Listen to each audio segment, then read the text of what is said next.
how to create a neon effect. This is another classic effect you have to know how to make. It relies mostly on layer styles and a cool font, so you don't need much to pull it off. Let's get started. First, the background. We're going to use these bricks, since it seems fitting for a neon sign, but because it's so bright, we're going to tone it down with a few adjustment layers. First, hue and saturation. We're going to use this to remove the colour from it, so turn down the saturation to -100. We'll also change the lightness to -25. Speaking of that, let's add another layer, brightness and contrast. Here, turn the first slider down to -120. Finally, we'll add a camera raw filter. Guess where from? Yep, from the filter drop-down. One step before that, though, is to convert it into a smart object. That's so we can adjust the effect if it's not right. From here, we'll add a vignette effect. Remember, you have to click on this FX icon for that. For the amount, put in -100, and for the other settings, you can leave them like they are. So that's the background. Now we can get started with our text layer. I'll write neon, and for the formatting, I'll use the following. Font family, ClickerScript. This is a Google font, so you can download it easily and follow along. For the size, I'll use 453 pixels. I forgot to mention our canvas is 1920 by 1386. That's because I used the Ctrl-O command to open this image. That's why we have this strange number for the height. Okay, finally the colour code is 1BBCFF, a fitting light blue. As always, make sure you centre it on the screen horizontally and vertically. Now for the effects. First, the stroke. 2 pixels on the outside, opacity 100%, colour 00B3FF. Okay, good start. Inner shadow next, multiply, pure black, 50% opacity. For the angle, I'll use 30 degrees with the global light option checked. Distance 3 pixels, size 7 pixels. Now inner glow. Screen for the blending mode, 75% opacity. Pure white as the colour. Technique, softer with the source from the centre. Size 16 pixels. Finally, a drop shadow to finish everything off. Blend mode normal. Colour 32C3FF. For the opacity, we'll use 100% with an angle of 90 degrees. Put 5 pixels for the distance, 25 for the size. That's our effect so far, but I want a little reflection on the brick wall. For that, I'll create a new layer and I'll put it underneath our text. Change the blend mode to soft light. Now with a soft brush, paint with 00B3FF. The opacity and flow will vary a lot. What you want to do is gently paint over the font and in the surrounding areas. The reflection must be subtle, so if you overdo it, you can lower the opacity of the layer or you can use the eraser tool. Please note that if you now press 5 for 50% opacity, you're not going to change the layer's opacity because you're on the brush tool, so you'll change that instead. You have to switch to the Move tool and then press 5 to lower the layer's opacity. Keep that in mind. And that's our lovely neon effect. It only took a few minutes and it looks pretty nice. Go ahead and try it out. Change the colour of a certain area. In this tutorial, I'll show you a few ways to change the colour of a certain area. In our case, we're going to focus on this scarf, which is quite vivid and thus stands out quite a lot. One of the options we can use is the Selective Colour Adjustment layer. So let's add it from the bottom of the Layers panel. Here we'll work on the magentas. I'm going to push the first 2 at 100% and the last 2 on -100%. This makes our scarf far more faded and it doesn't take away from the model so much. This selective colour adjustment can be used in lots of ways. For example, I can switch to the reds and play with the cyan level. This makes the background red either very bright or far more toned down. It's up to you how you want to use it, but this is a great adjustment layer.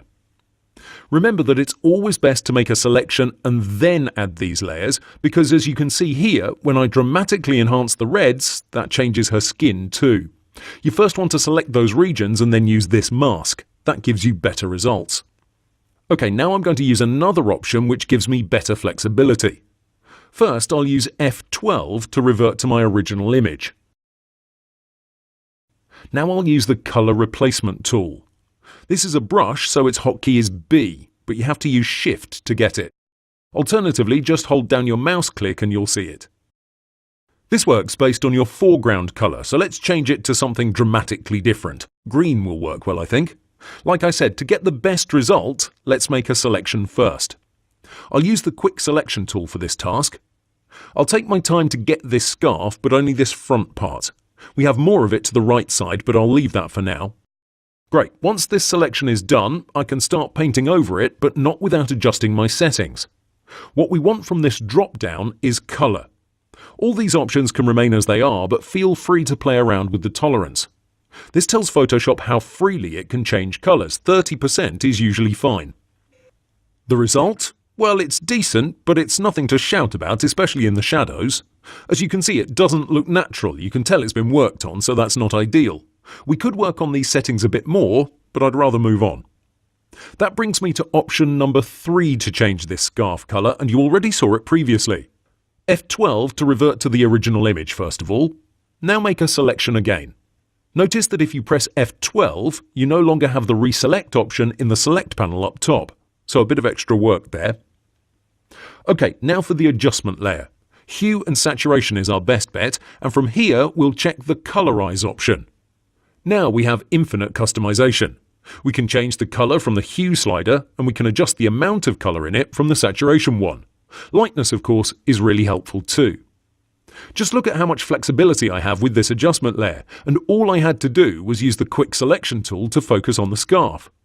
I wanted to show you all 3 of these because depending on your image and what you want to do, one of these techniques will work better than the other 2. Make sure you practice, you have the image attached. Have fun! Loading layer styles and other resources from the web. Let's start off with getting resources from the web. We can get lots of things for Photoshop: gradients, patterns, brushes, custom shapes, pre-made layer styles, and a few other things. All of them can be imported by using the special menu for each panel in Photoshop, or even faster, you can double-click them and they'll be loaded automatically. Let's take them one by one. First, custom shapes. The best site to get these is shapesforfree.com. Once you've got your eye on a set, you download them by pressing on this link. When you open the archive, you'll see a CSH file. That's the one you want, not the PNG one, that's just a preview. To load them up, simply double-click it. No message will appear in Photoshop, but if you take a look in your Custom Shapes panel, you'll see they've been loaded. In case you have a hacked version of Photoshop and your operating system doesn't recognize the extension, right-click it, select Open With, and browse your system for the Photoshop executable file. Then it will work without problems. This applies to all the other resources too. Let's move on to patterns. Brusheasy.com/patterns has a nice selection, but you can also use myphotoshopbrushes.com/patterns. These will give you files with a PAT extension. Once you've double-clicked them, you can go to your Layer Styles window, Pattern Overlay, and you'll see them loaded. But the absolute best library is found at subtlepatterns.com. This is just an amazing site and they offer a Photoshop plugin. I bought it, it's worth every cent. It's actually one of the first things I ever spent money on. It's that great. This is the plugin in action. With a rectangle selected, you simply click on any pattern and the effect will be immediately applied. But in case you don't want to spend money on buying the plugin, you can do this. You can download any pattern from their website. You'll get a PNG file from the archive. Use Ctrl-O to open it. Next, go to Edit, Define Pattern. Select a name and once you've hit OK, you'll have it in your pattern overlay gallery. Simple and free. Moving on to gradients, these are absolutely everywhere. I can't recommend one particular site because you have tons of them out there. One thing to note is, the more resources you load up, the slower Photoshop will move. When you want to load up a gradient, you need to look for a GRD file. If you load up too many, you can hold down the Alt key to remove them one by one. This works on just about all resources, it's not limited to the gradient library. Brushes. These have an ABR extension and there's no one place to get them. In fact, it's one of the most difficult things to find. It's not that they're rare, but usually you're going to be looking for something very specific, say a cloud brush. Well, I can safely say there are at least 20 types of brushes for clouds. Realistic ones, huge ones, cartoonish, whimsical, soft ones, well-defined, highly feathered, and so on. So your best bet is to take it one by one based on your needs. Remember to always look at the brush size before painting with it, because some are larger than life and you may need to resize them. Other than that, the same brush rules apply. Now let's talk about layer styles. First, go to Window, Styles, and you'll get a new window. I like to dock mine next to the Paths tab. Here, all these have been downloaded from the web, and you'll notice I have a lot. I don't use them that much, but recently I had to work with these, so that's why I have so many loaded. You probably only have a few, and you can add more by appending them to your list. This means you need to click on this small icon, and from this drop down, you can choose any. It will ask you if you want to replace the current ones you have with these new ones, or if you want to add them. That's what append means. So what's the deal with these styles? Well, as you're about to see, when you want to create a nice effect, you have to spend quite a while fiddling with the settings for each of them. But here, these are one click away, and they look awesome. For example, if I want a neon effect, I can click on one of these swatches. It's super simple, but go to your Layers panel and see what this style contains. That's right, a whole lot of effects. Bevel and emboss, stroke, inner shadow, and lots of other ones, and each one of these has its own carefully selected settings. This is why these styles are so awesome. You need to look for ASL files, and you'll find lots of them on the web. Trouble with them is that they're made under specific conditions, so when you browse through them on the web they look fantastic, but when you click on them, well, let's just say you get another story. That's because in the preview you see it applied on a font that's 200 pixels big, but you need it on your 100 pixel sized font. So how can you do that? Well, you scale it. That's what I'm going to show you next. First, you apply it. Then you move over to your Layers panel and right-click. Notice I'm not clicking near the name of the layer because that's another menu. No, I'm clicking where the effects are. From this new menu, you need to click on Scale Layer Effects. This is how you make these pre-made ones look better in your particular case. You start out at 100% and then you experiment with different values until the result is similar to what you saw on the web.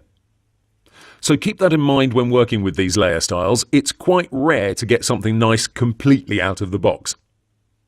Another thing you need to know about layer styles is that some of them don't work well with others. It's not that they don't combine okay, it's that they literally don't work. Let me show you. I'll first clear all layer styles so I can have a clean slate.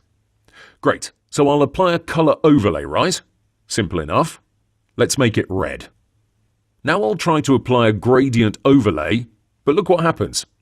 Yep, absolutely nothing. That's because Photoshop tries to apply them both. But color overlay will always overpower gradient overlay, and gradient overlay will always overpower pattern overlay. So this is the relationship between these three. You can't have them all at once under normal conditions. There are exceptions though, and those refer to the blending mode. You always work on the upper effect, in our case it's the color overlay. Depending on what type of colors you have in your gradient, different blending modes will have various impacts. As you can see here, we get a nice combination of both these effects, but it's not something you can easily predict. It's more of a trial and error type of situation. Another thing is that if you have any of these three active, setting the fill at 0% won't have any impact. Remember, opacity changes the whole layer, while fill doesn't change the layer styles. But if you have color overlay, obviously that's going to cover up the whole thing. Finally, I'd like to talk about the global light option. You'll find this in Bevel and Emboss, Inner Shadow, and Drop Shadow. This refers to the source of light on the canvas. If you check Global Light, this means there will be only one single source of light. So if I have two rectangles that have a drop shadow and the Global Light option is checked, I can change the angle in just one of them and the other will follow suit. This isn't a big deal with two rectangles, but when you have 20 or more, it makes a big difference. When you disable it, you get the option of having multiple sources of light, which means multiple shadow angles. So one rectangle can have a shadow at 90 degrees, while the other can be set at minus 90 degrees. This of course doesn't look natural in most cases, but in some rare exceptions it makes sense. It all depends on the type of work you're doing. Oh, and just in case you want to save something you've worked on, you can do that easily by going to the Styles panel and clicking anywhere you see the bucket tool. Once you click, you'll be asked for a name, and that's it. Now you can come back to it whenever you want. This is really useful when you design a web design button and you want to reuse it throughout your entire website on several pages. To tell you the truth, I still use the copy-paste technique, but this is just as fast. Plus, you don't have to constantly toggle between these two. You can dock this Styles panel above the Layers panel, and that's it. It's up to you where you want to leave it. Since I rarely use it, I prefer to have it next to the Paths tab. Okay, that's about it regarding layer styles. There's no exercise per se, but I'd like you to go on the web and load up resources for all the styles I've covered here. Have fun! How to create a motivational image. It seems like the internet can't get enough of these motivational, inspirational images, so I'm going to use this platform to show you how you can make your own. This is as easy as it gets. First, the end result. We have a background image of a nice beach, a cocktail, and some lovely clouds. This black effect all around is called a vignette, and of course the hero is this quote, which features a drop shadow. So let's get to work. First of all, for the background image. Convert it into a smart object before you do anything else. You can rename it to background, just to cement the habit of constantly renaming your layers. Next, go to Filter, Camera Raw Filter. This is a huge part of Photoshop that seems quite scary, but don't fret, we'll focus on a tiny bit of it. We're interested in the FX tab, so click this icon to access it. From here, we want to adjust the post-crop vignetting, which is just a fancy name for darkened corners. Once you adjust the amount, all the other settings will become available. Speaking of the amount, the vignette can be white or black depending on where you go with this slider. The dark ones are far more common, so we're going to use a negative amount for that. Let's say -50. That looks about right. The next options are really straightforward, and you can actually leave them as is if you're not sure about them. Still, I recommend you play with them so you can see how they work. The midpoint determines how far into the image the effect will go. 50 is pretty good. You don't want an overwhelming amount of black. The roundness is better explained by seeing it. If we go to a negative value, something like -90 or so, you'll see it's almost squared off.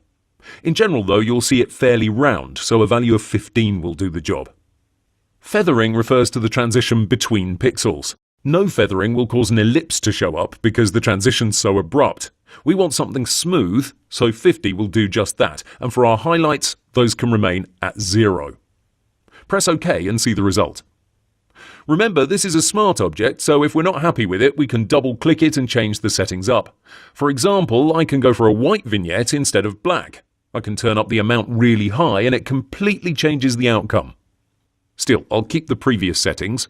So that's the background done. Now for the text. I'll press T to get the type tool, and I want my text to be centered on the canvas no matter how much I change its size, so I'll press on this option to help me do that. I can click and paste in my text. If opportunity doesn't knock, build a door. It's just a quote I got from the web. Now to format its settings, I'll use the good old character panel. The font family will be Oswald and the weight will be light. In general, this is how these look on Instagram and Facebook. Regarding the size, I'll go for something huge, 150 pixels, but I'll also change the letter spacing to 220. Airy text looks far more elegant. For the second line, I'll paste in Milton Berle. Here I'll use 100 pixels for its size, but I'll change the font weight to bold. The letter spacing can remain the same. Finally, we've arrived at our layer styles. With the first text layer selected, click on the small FX icon at the bottom of the Layers panel. From here, choose Drop Shadow. This window popped up, and here we'll adjust its settings. The purpose of the drop shadow in this case is to provide better contrast with our background image. It's not that bad to begin with, yet we can surely improve it by adding a subtle shadow. Here it's a lot of back and forth. First, I recommend you always keep your drop shadow on multiply for the blending mode. That's how it shows up best. Next, the angle, especially for text layers, should be 90 degrees. Regarding the spread, I always keep it at 0%. The same goes with the colour up top. Black is the way to go in most cases. So in essence, you only work with three things: the opacity, the distance, and the size. As a guidance point, I always have my size bigger than my distance. I find that gives me better results. Here it's a matter of experimentation. You fiddle with them until you get close to your desired result. Constantly adjust all three and see what happens on the canvas. Remember, we have the preview box checked, so whatever you do shows up immediately. You can also toggle the effect by pressing on this checkbox on the left side to see the before and after. In my case, I'll use 45% for the opacity, 5 pixels for the distance, and 20 pixels for the size. Again, the goal is to improve the legibility of the text. I also want the slightest gradient in my text, so enable that effect too. Here, as a general guideline, I keep my angle at 90%, my style at linear, the blend mode at normal, and my opacity at 100%. So the most important thing you'll work with is the gradient itself. Click on this region and a new window will appear with all your installed gradients. Even though I have a lot downloaded from the internet, I'll create my own. The right side is for the top, the left side is for the bottom. So I'll start with pure white, and for the bottom part I'll use a very light blue. I can sample the sky to get a ballpark colour, but I need something way lighter. I already have a colour code I previously used, and that's C6E0FF. This makes the text a bit nicer. Nothing to shout about, but it brings a little something extra. When we're done, we can hit OK in both windows, and now we'll copy this effect for the other text layer. That's right, we don't have to do this again, we can simply copy-paste it. So right-click on it in the Layers panel and choose Copy Layer Style. Then go to the second text layer and paste it by right-clicking on it and choosing Paste Layer Style. Select both layers and close their effects. I want a different gradient for the bottom line though, but since I already set up my drop shadow, I'd rather paste those styles and adjust a gradient rather than start from scratch. So you can't paste selectively. You either copy everything and then make further adjustments, or you copy when you have just the drop shadow active. So I'll double click to the right of the layer name and I'll adjust the gradient like so. I want a colour in the region of that cocktail, so a very light pink. Double click on the left slider and put in FFDBDB. Press OK a few times and we're good to go. One last step is to select both layers and group them. Now select the entire canvas with Ctrl A or Command A on a Mac, and while on the Move tool, press on this icon. Now the text will be perfectly centered on the canvas. Right-click and select Ungroup to finish up. And that's it. That's how you can create a motivational image. You might be surprised to have found out that we didn't spend a tremendous amount of time on the layer styles themselves. That's because they're rarely the heroes in the design. Still, in the coming lectures, you'll see me use more and more of them.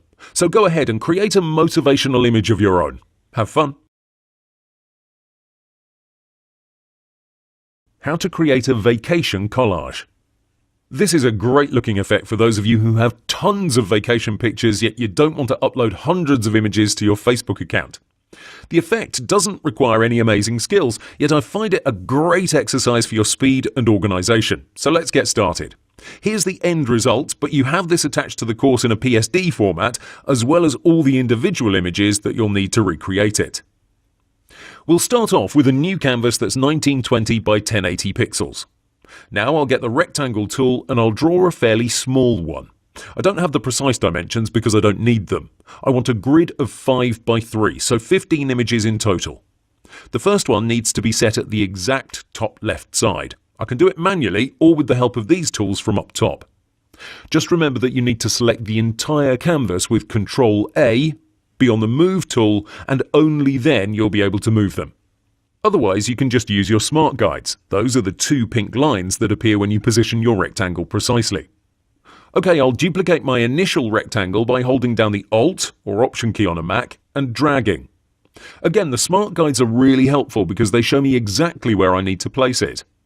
I'll repeat the process until I have 5 rectangles.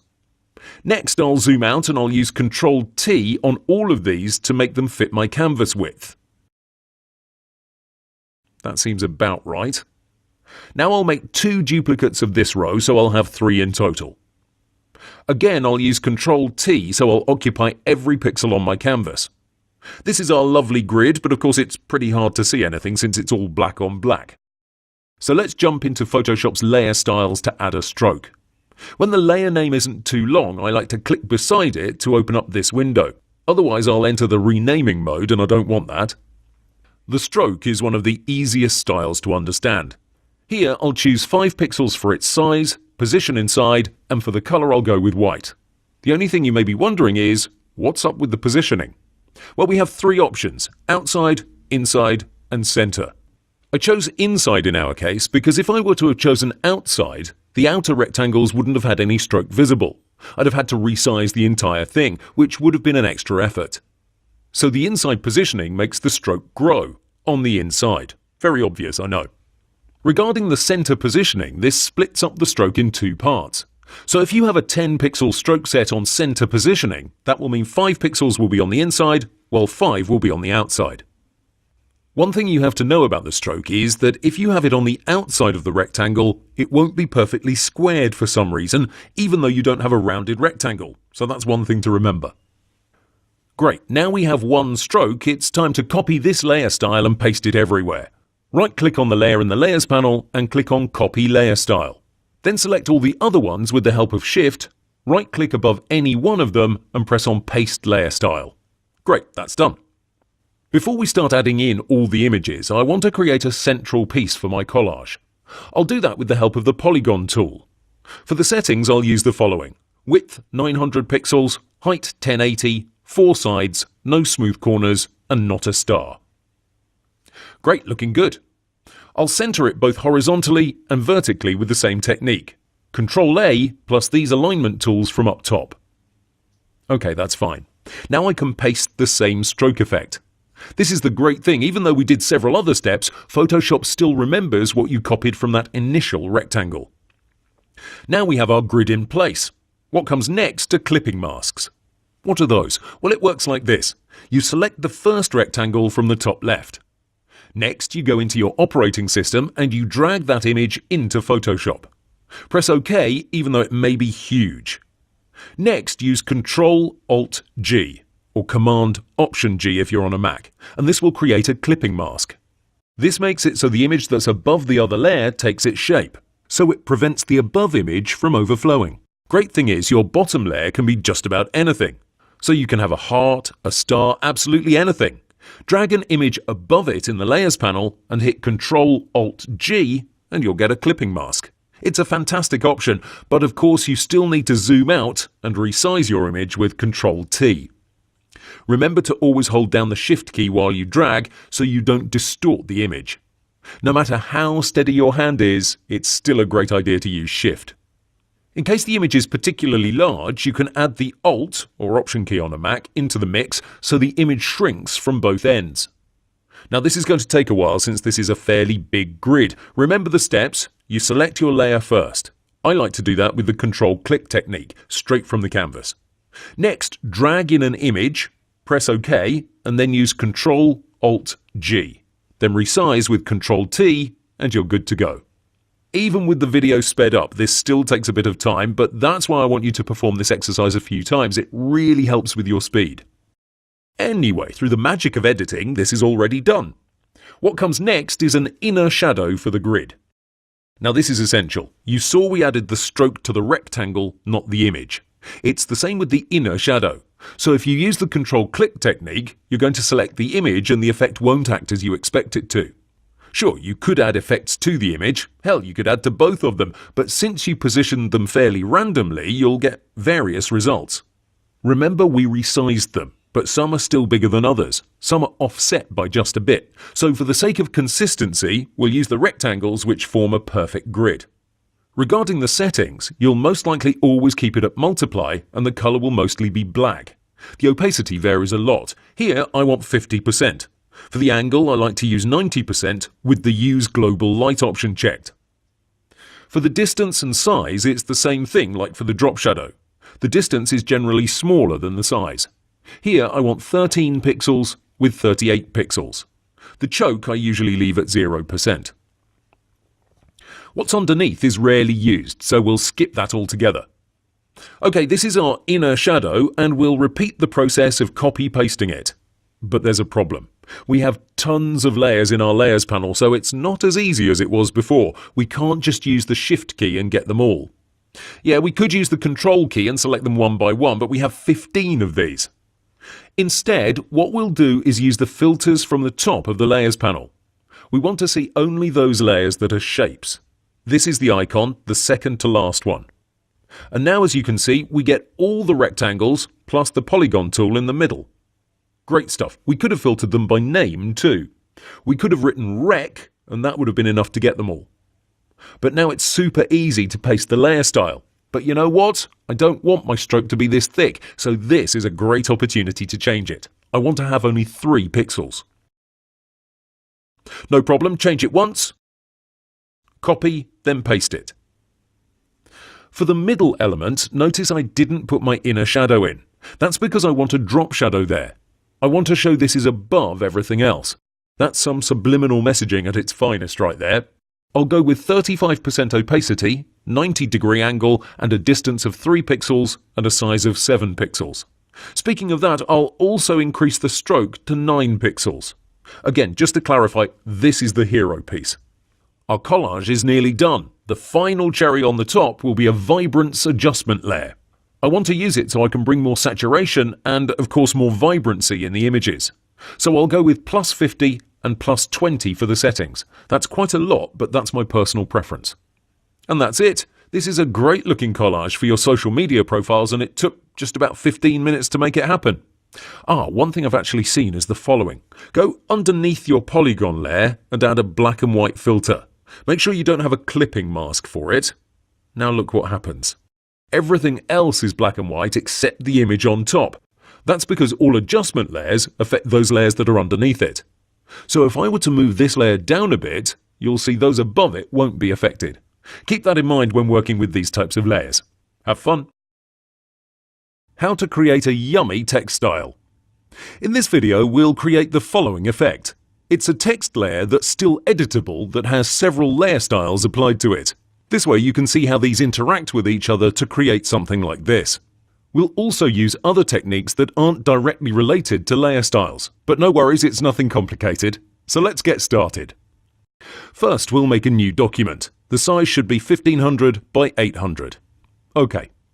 For the colour, we'll use a shade of blue-purple, and we'll get started with our layer styles immediately by using Colour Overlay.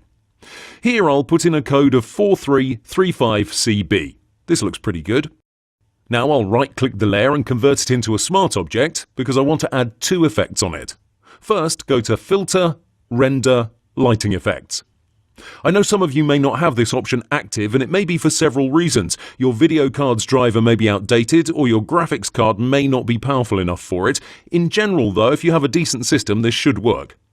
Here we're looking to create an interesting effect for our text to stand on, something that will highlight it, and this will do just that. It basically adds an external light to our canvas, like you're holding a flashlight on a painting, if you will. The first step is to use the panel on the right side to select Point from this drop-down. This will reset the settings so you'll have something like this. The first thing we want is to enlarge it. Hover over its edge until it turns yellow. That means you can click and drag to enlarge it. You can also click and drag to reposition it, but make sure it's somewhere near the center of the canvas. One final thing we're interested in is the intensity, which can be adjusted by clicking and dragging from inside this circle. But I like to change it from the slider on the right side. 30 is a pretty okay value, so we'll stick with that. Remember, you can always come back and edit these settings. That's why we've made it a smart object. So if it doesn't look right for you, change it up. This is bound to happen if you have a different canvas size. Okay, now we'll add a pattern overlay. I'll use this extension, but it's the exact same thing as working with patterns from this library. Same thing. I know you don't have access to this particular set, but go to subtlepatterns.com and download any of them. Then open them up with Ctrl-O, then go to Edit, Define Pattern.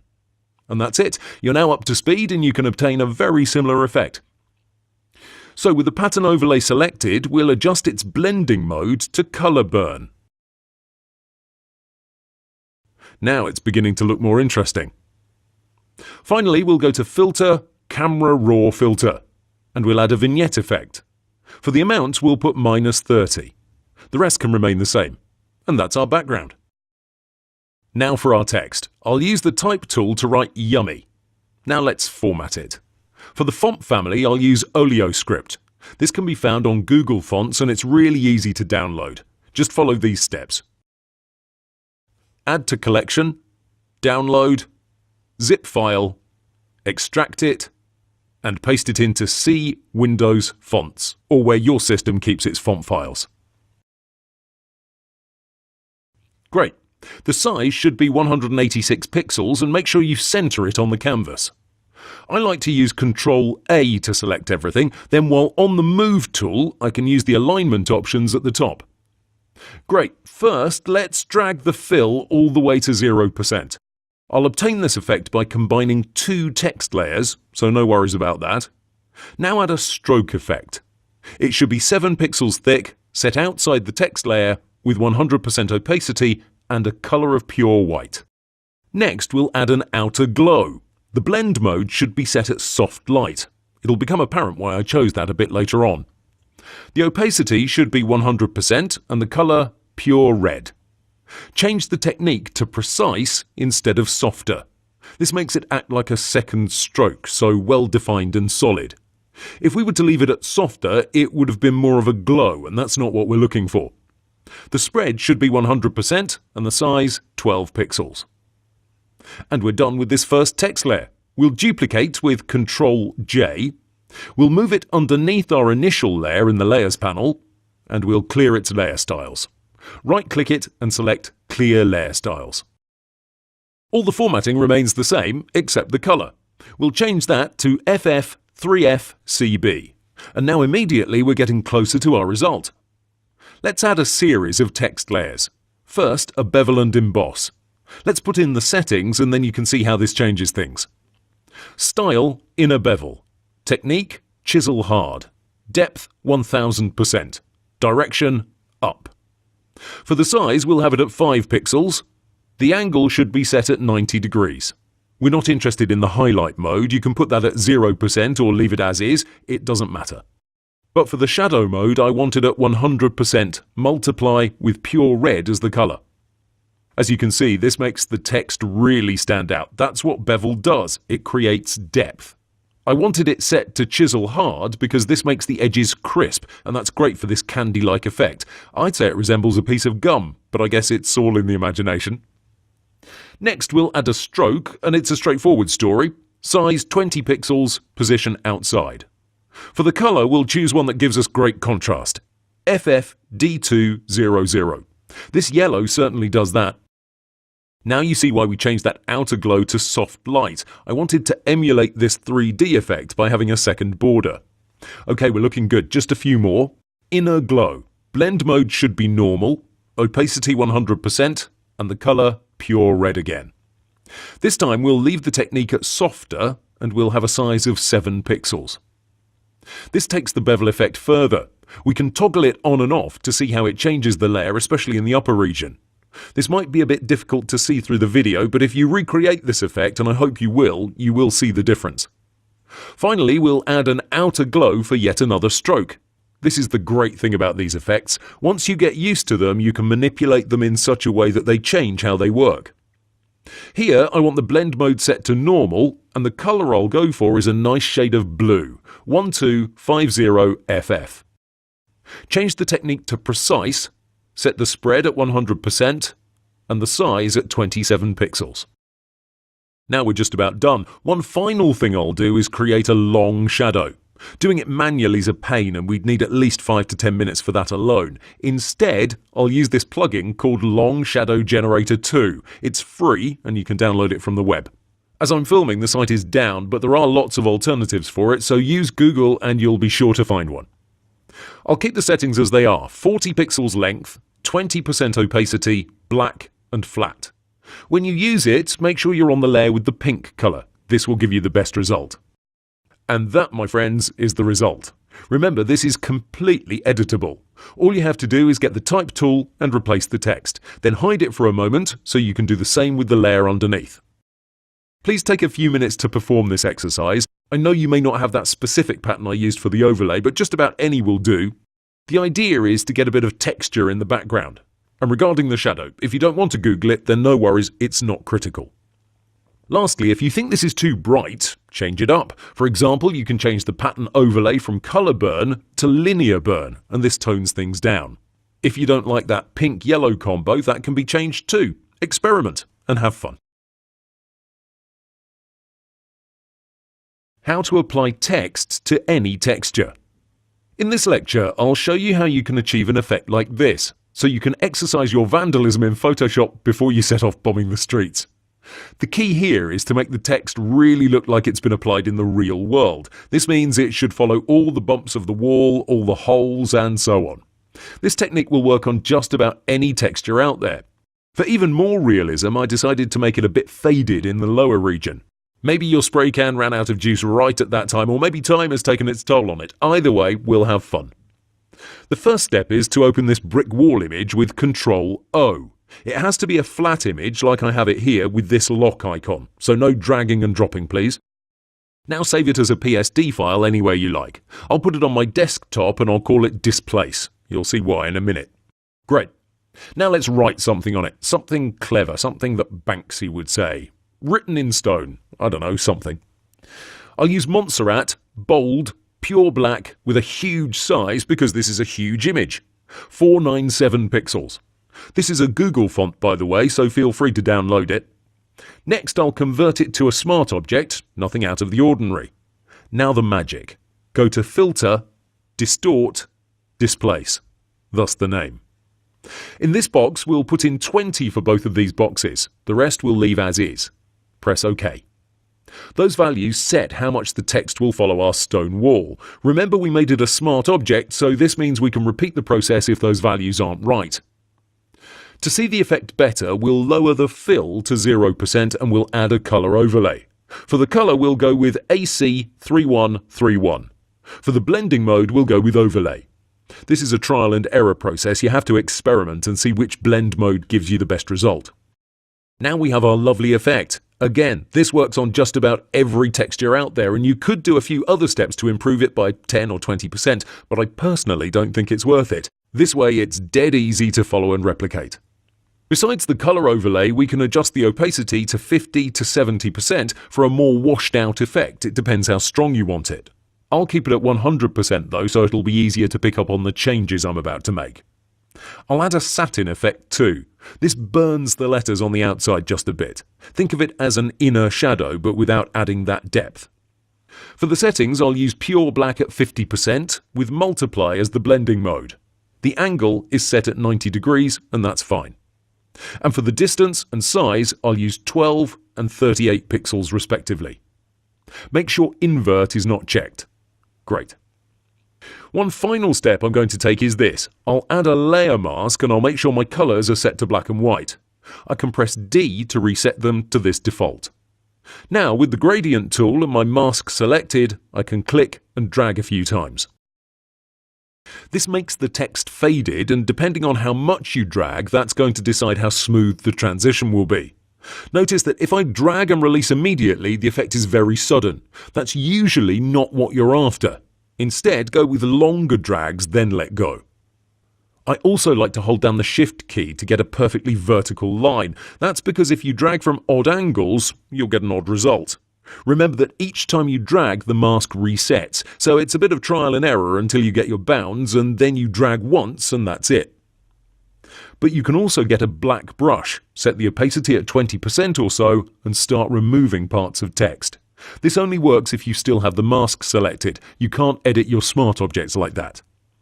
So you can spend an extra 10 minutes and really get a realistic worn-out stencil.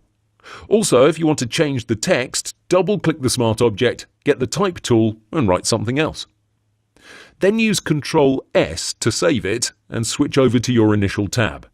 This is a great effect that takes only a few minutes to master. As always, you have this image attached, so be sure to practice. Have fun! How to create gold text. This is what we're going for in this tutorial, a nice gold effect for our text, which of course will remain editable. So let's get started with a new canvas. Here I'll choose the default Full HD 1920 by 1080 pixels. The first step is to unlock our background and add a gradient overlay to it.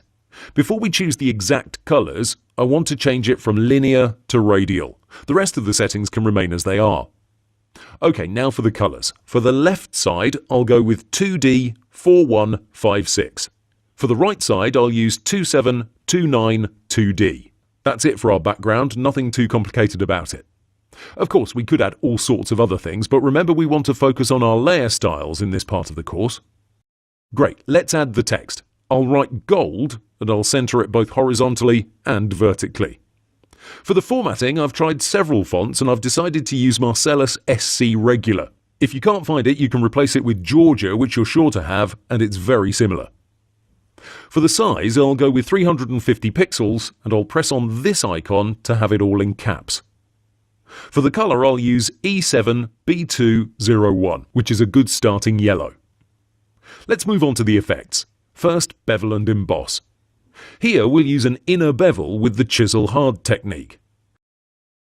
For the depth, we'll crank it up to 1000% and we'll keep the direction set at up. For the size, we'll put in 40 pixels, but we won't use soften. That's the whole point of chiseling hard. We want those edges to be solid and well defined. The angle can be set at 120 degrees and we'll use a special contour. We haven't talked about these because I don't think you'll use them in general. Even at this point, I click on one of them and I use my arrow keys to browse through them to see the outcome. It's not something you can predict, you just have to try it out. Here, this second option on the second row seems to work best. I like to have anti-aliased checked to improve the quality just a bit. Underneath, we'll set our highlights to screen, 50% with pure white as the colour. This controls all these small areas of light you see here and there. If you play with it from 0 to 100%, you'll see it makes a difference. In general, it's all about subtlety, so this 50% isn't showing off too much. For the shadow mode, we'll keep it at multiply with pure black. This is how you decide the age of the gold. You can go for 60% to get that very dark looking type of gold, or you could tone it down to 20 to 30% for that polished look. I'll stay somewhere in the middle with 40%. I'll also enable the contour option under bevel and emboss. This doesn't change things up completely, but it slightly modifies the previous contour we set. Next, we'll add satin, blend mode, multiply, opacity 25%, angle 90 degrees with a distance set at 13 pixels and the size set at 10 pixels. Make sure invert is not checked. This further refines our gold text layer by giving it even more depth. I want to add a very slight gradient on it too, so we'll go with a linear gradient that's set at lighten as the blend mode. For the colours, I'll use E7A300 for the left side and F8D202 for the right side. Toggle it so you can see the before and after. We're heading in the right direction. Finally, I want a drop shadow to finish things off. Set it at 50% opacity, multiply with black as the colour. The angle should be 90 degrees. For the distance and size, I'll use 6 and 18 pixels respectively. Press OK and we're done. This is our gold text layer. One final step we can take is the following. Duplicate the layer and move it underneath our original one. Now convert it to a smart object. Press Ctrl-T, right-click and select Flip Vertical. Press OK. Now add a layer mask from the bottom of the Layers panel. Now get the Gradient tool and start swiping. Make sure you have black and white set as your foreground and background colours. As you click and drag, you can let go at any point. Based on how much you do that, you'll change the effect. We're looking for a reflection, just in case you didn't notice, by the way. You can let go immediately and that will cause a very dramatic transition. Or you can drag a bit more and that will give you a smoother effect. I also like to add shift to the mix so my line will be perfectly straight. You can approach this from all angles, so it's really important that you draw a perfectly vertical line if you want a balanced effect. Remember that if you swipe again, you lose the previous step, so you can't build upon it, at least not in an easy way. You should do it a few times to get your bearings and then swipe once to get the perfect effect. Okay, that's about it regarding this tutorial. Make sure you try it out. This is especially useful to practice your bevel and emboss settings. Play around with them, see if you can get a better result. Have fun! How to create a fire text effect. This is a classic text effect, but in my version is completely editable. It's easy to make and it only takes a few minutes. This is how it looks, and as you can see in the Layers panel, it's still a live text layer, so I can replace the text easily.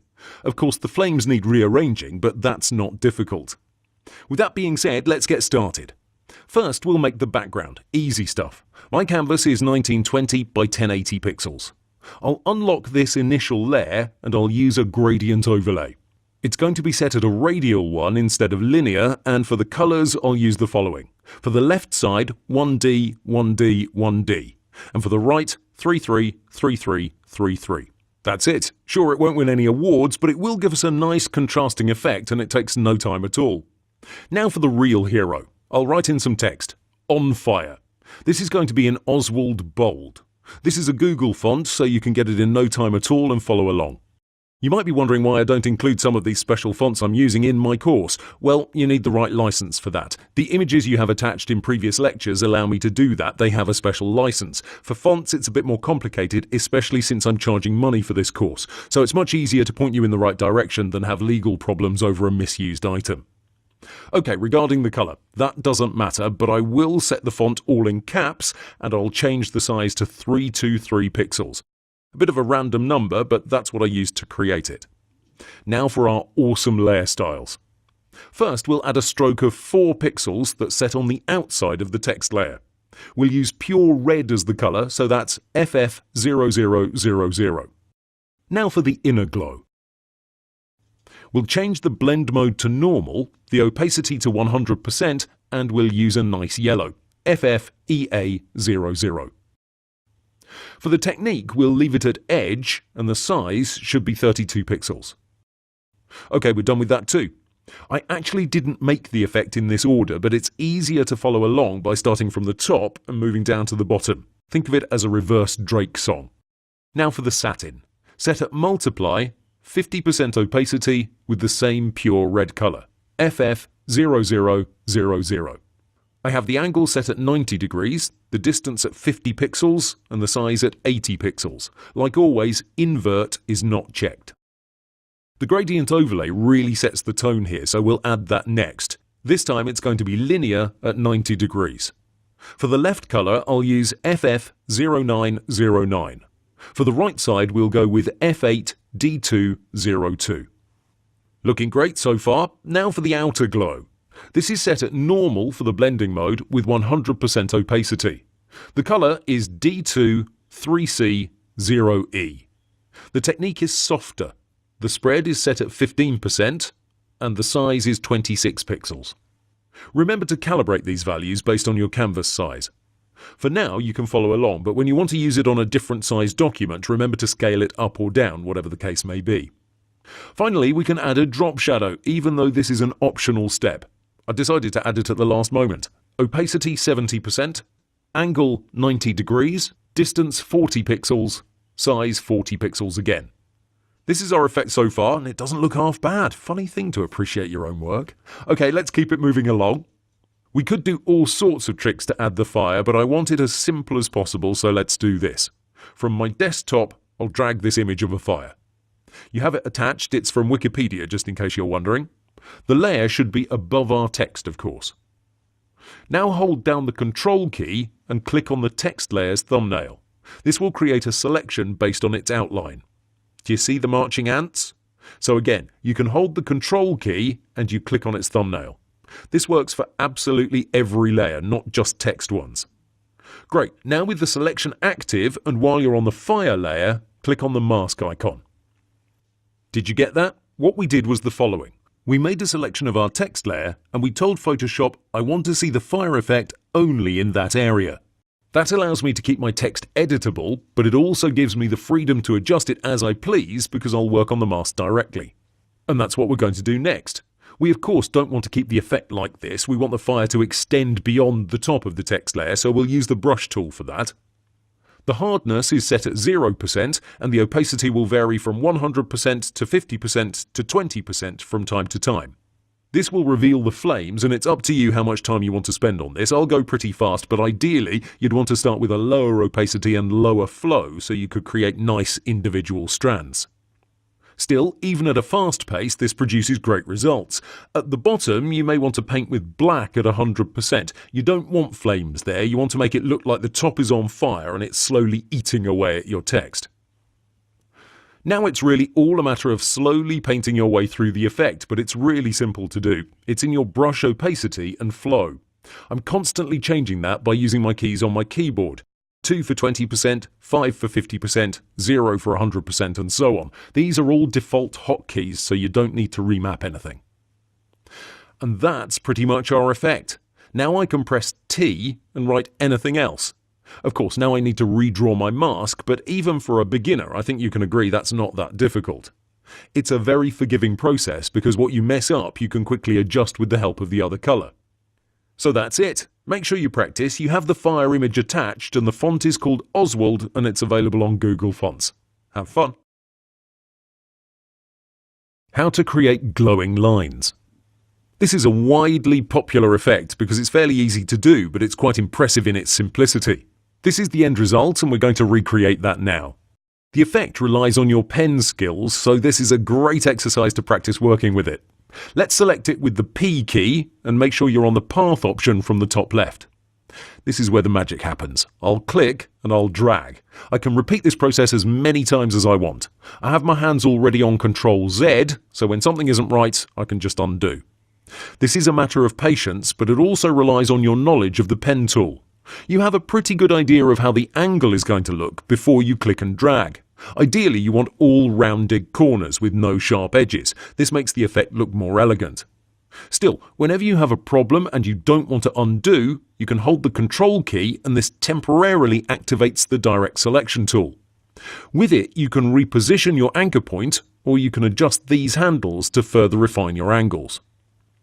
This is a matter of practice, there's nothing to it. It may look intimidating for those of you who haven't used the pen tool before, but I promise you it is fairly simple. Click and drag. Right, now we have this set up. The next step is to create a new layer. Then switch over to the brush tool.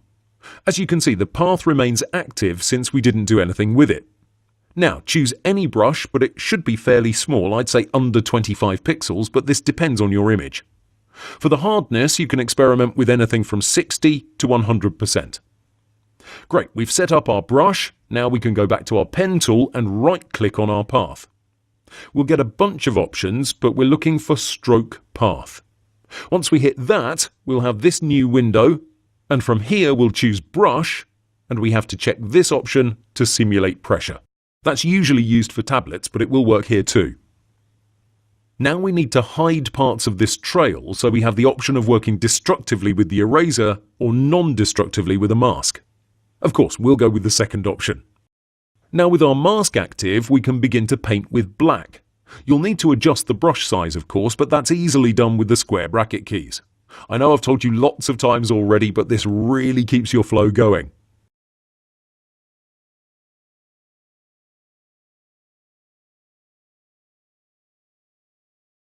Now we can get into our layers styles, but it's super easy. First, we can change the colour to white with colour overlay, just in case you didn't paint with it. The magic happens with the outer glow, but we don't have any complicated settings. We'll keep the blend mode to screen and set the opacity fairly high. 80% will do just fine. For the colour, you can use anything you want. I'll go with something really powerful, a magenta colour. The technique is softer. The spread is 10% and the size is 12 pixels.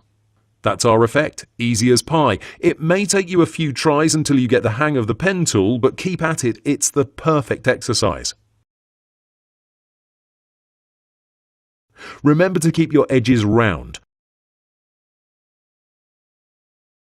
One last thing we can do is duplicate our layer and reposition it. Now we can change the outer glow colour to something else, maybe a bright green or something like that.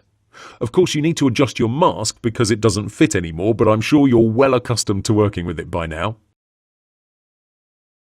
Take your time and it's going to look great. This is our glowing lines effect. Make sure you practice the hell out of it. Have fun. Solving the layer types exercise. This is a great way to get familiar with the layer types Photoshop has to offer. I have to warn you that you can solve this exercise in several ways, and I encourage you to go through all the methods.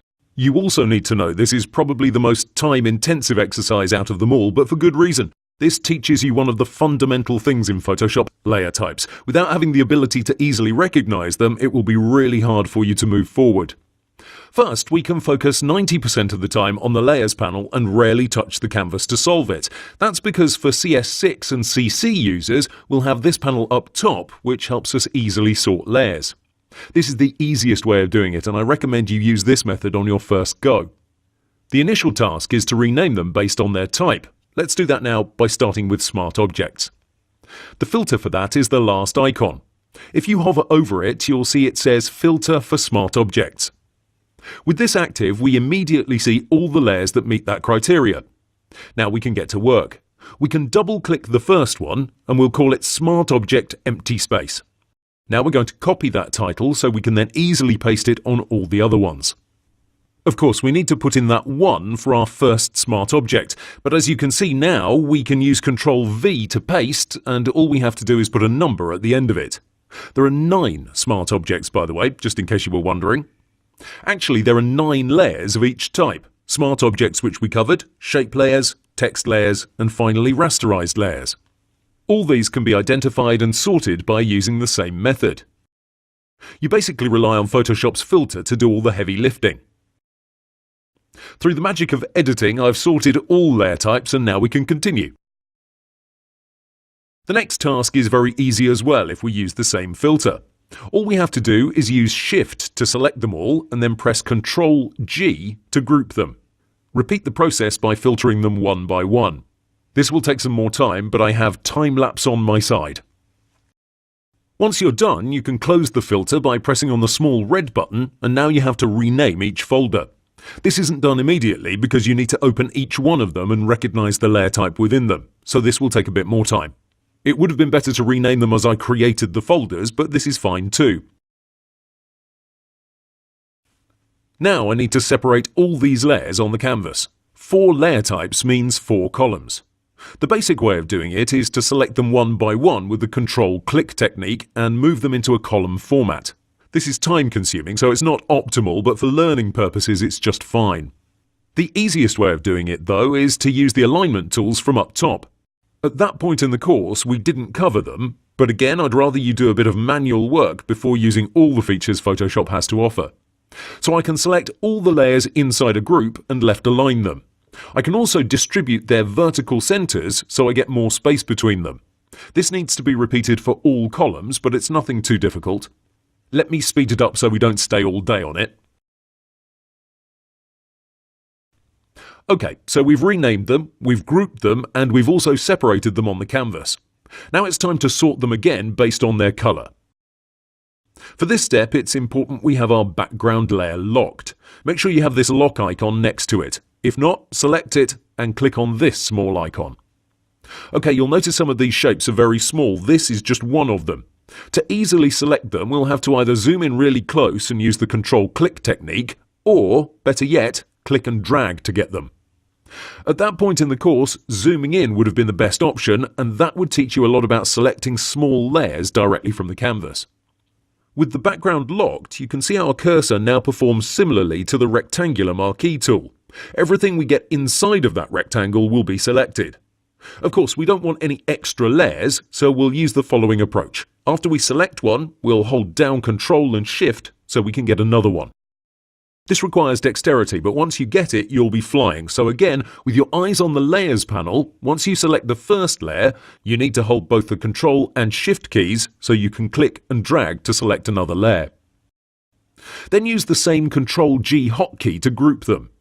It's up to you if you want to rename them now or at the end. It would be a bit better to do it now because you can see the colours, but for the sake of your flow, you can continue with this click-drag technique until you finish up.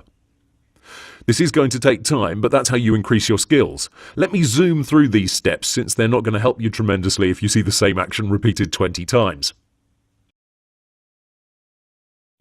Okay, so that's the essence of this exercise. Like I said, it's one of the most difficult ones because of the manual labour you have to put in. But remember, we initially sorted them with the filters from the top of the Layers panel. Now I strongly encourage you to take them one by one from the canvas with the Control-Click technique. If you work this way, you can separate them by their type and put them into columns at the same time, so there is an advantage in working like that. In the end, this is how your project should look. Please try and do it at least one more time the other way. Solving the arranging layers precisely exercise.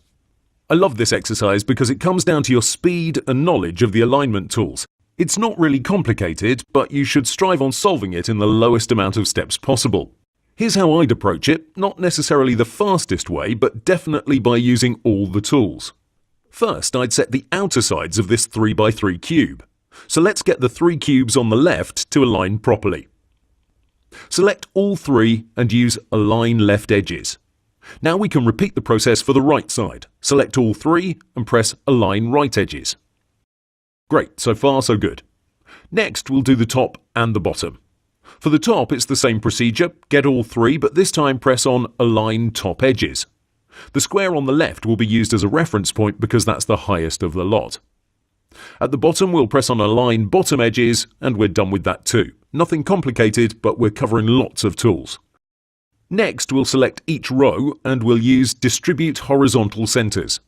This gives us the same distance between them. Great progress so far and we only have one more step to make. Select each column this time, so that means 3 cubes on a vertical line, and use Distribute Vertical Centers. Of course, you need to repeat it in order to get the perfect result. Finally, even though this is optional, I want this 3x3 structure to be positioned in the middle of the canvas. For that, we'll group these 9 layers and we'll select the entire canvas with Ctrl-A. Thus, we have 2 elements selected and Photoshop lets us align them. First vertically, then horizontally. Now we can right-click on that group and select Ungroup Layers. And that's the exercise. As an alternative, I'd love to see you get the same result but only by using the Smart Guides. I can use F12 to revert and I can do that now. This is about patience and using Photoshop's tools and aids to your benefit. Of course, this latest version of Photoshop is really helping me out. I can press the Control key and it shows me every distance. But even without it, the Smart Guides are sure to help you out tremendously, and you'll see from time to time that some squares will snap into place. Lastly, a third result I want you to get is to have every single distance equal. So on both the X and Y axis, I want all these cubes to have the same distance between them. Currently, that's not the case. This will take even more time, but in general, symmetry equals aesthetics. Have fun! Solving the Move Tool exercise. In this video, I'm going to show you how to solve the Move Tool exercise. This is how the PSD looks initially, and we have our tasks listed here. The first one is the easiest of them all. Have them on the same base. Okay, let me show you the easiest way of doing it. First, I'll select the first ellipse in the Layers panel, I'll hold down the Shift key, and I'll grab the last one. Now my alignment tools are available because Photoshop's condition of having at least 2 elements selected is met. Now I can press on this third icon which stands for Align Bottom Edges, and that's the first task. It's as easy as it gets. Let me undo so I can show you the alternative. You don't have to do this step, by the way. So the tedious way of doing it would be to select them individually and use the Smart Guides to show me where their common lowest point is. This is obviously time consuming, even though I may be fast with my Control-Click technique. Okay, let's go back to where we left off. Just a moment please so I can get there myself. Great. The next task is to arrange them from the smallest to the biggest one. I also mentioned the colours must be alternate, but to tell you the truth, that's there to confuse you just a little bit. There's only one way of arranging them from the smallest to the biggest, and we'll do that with the alignment tools up top yet again. First, I'll select the circle, and that's more to the left than all the others. Control-Click, of course. Now, whilst on the Move tool, I'll hold Shift and I'll position it on the edge of the canvas. Shift helps me maintain that base we established earlier. Now I'll repeat the process on the right side. So this ellipse is going to be on the extreme right side of the canvas. Now I'll select them all from the Layers panel and I'll use Distribute Horizontal Centers. This will separate them nicely. Of course, it doesn't do a good job because of the varying sizes of the layers, but we actually didn't want that. All we wanted is to get some space between them really fast.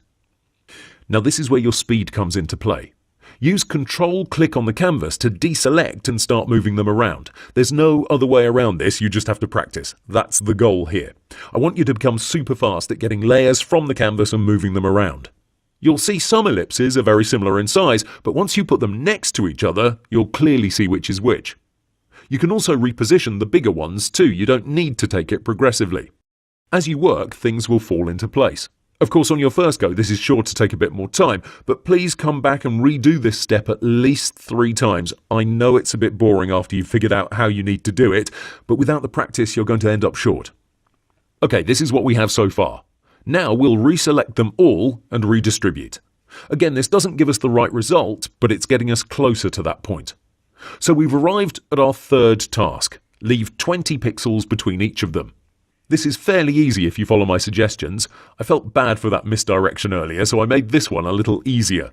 Smart Guides will show us we're keeping the shapes on the same base, but it will also tell us when we've touched another ellipse. As you can see, we have a vertical line between them, and that tells us there's no empty room there. This is great because we don't have to zoom in and make sure there's no leftover pixels there. Now, whilst on the Move tool, we can use the right arrow key in conjunction with Shift to move this ellipse 20 pixels to the right. We need to repeat this lots of times, but I see no problem in that. You'll see the benefit of having the latest Photoshop version installed. When I hold down the Control key on the Move tool, I'm going to get all my measurements. This confirms that I have indeed left 20 pixels between all these shapes. If you're using a previous version, don't worry, the Smart Guides will work just fine. It's just that you won't receive immediate confirmation. If you're not sure, you can use the Marquee tool to zoom in and drag out a rectangle between 2 shapes. That will tell you the size between them. Oh, and make sure you take your time with it. There's no point in rushing. For me here, I'm going to move on to the fourth and final task, group them by their colour. You can do this in the Layers panel or from the canvas directly. What I want to see is dexterity, fast movements with your hands. So click fast, select all that go together and use Ctrl-G. Then double-click and rename the folder. Repeat this 2 or 3 times. Speed is of the essence. With it, you'll be able to cut down on your learning curve. The beginning is always the most challenging, but if you put in a solid effort from the get-go, you'll get over the hump faster.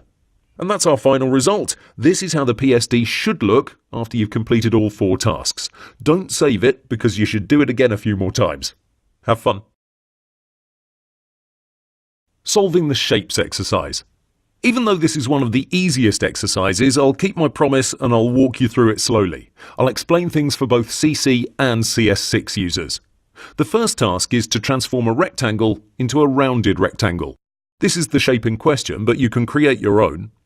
The first step I want to take is to check its current size. CS6 users can use Ctrl-T, but remember by default you'll get the W and H values, width and height at 100%. So that's not very useful, but we can right-click and change it to pixels instead of percent. Now we can see it's 164 by 164. The task asks for 300 by 150, so we can easily change that upstairs. I like to press Tab to switch from the width to the height input field. So now we have the right size, but we don't have rounded corners. CS6 users can do this. Switch over to the Rounded Rectangle tool, and while having our current shape selected, click. Immediately you'll see a new window asking for the dimensions, but because we were on a shape already, Photoshop helps us out by having those values already put in. So the only thing left for us is to click OK. The task doesn't specify the roundness of the corners, so we'll leave it at any value. Remember, this applies for Photoshop CS6 users, and we didn't actually need to resize the initial rectangle. We could have just read the numbers 164 by 164 and switched immediately to the rectangle tool. I did the extra step because I wanted to show you this feature. When creating a new shape, if you have one already selected, on click, Photoshop will give you those specific values. Here it was easy, 300 by 150, but if it was something like 1149 by 365, that would have been more difficult to remember. Let me press F12 so we can do this on Photoshop CC. Here it's easier. You select the shape with the Control-Click technique, and you open the Properties panel, which should be right here. You immediately get all the information you need, the size 164 by 164, and the roundness, which is set at 0. Replace those numbers, and that's it. The first task is done. In case this panel doesn't show up, get the Direct Selection tool, hotkey is A. Make sure you're on the white arrow, not the black one. Now drag out a selection that will include all 4 anchor points of this square. Now you should have this panel active. If that doesn't happen, and I know this was a bug in a previous version of Photoshop, I suggest you either upgrade or head over to the Adobe forums and ask for help. Moving on to task number 2, we can make these 3 rectangles into rounded ones. First, space them out a bit so you can see better. Then select all three of them with the Control-Click technique straight from the canvas. Why so? Because the Layers panel is messy and I'm not sure which is which.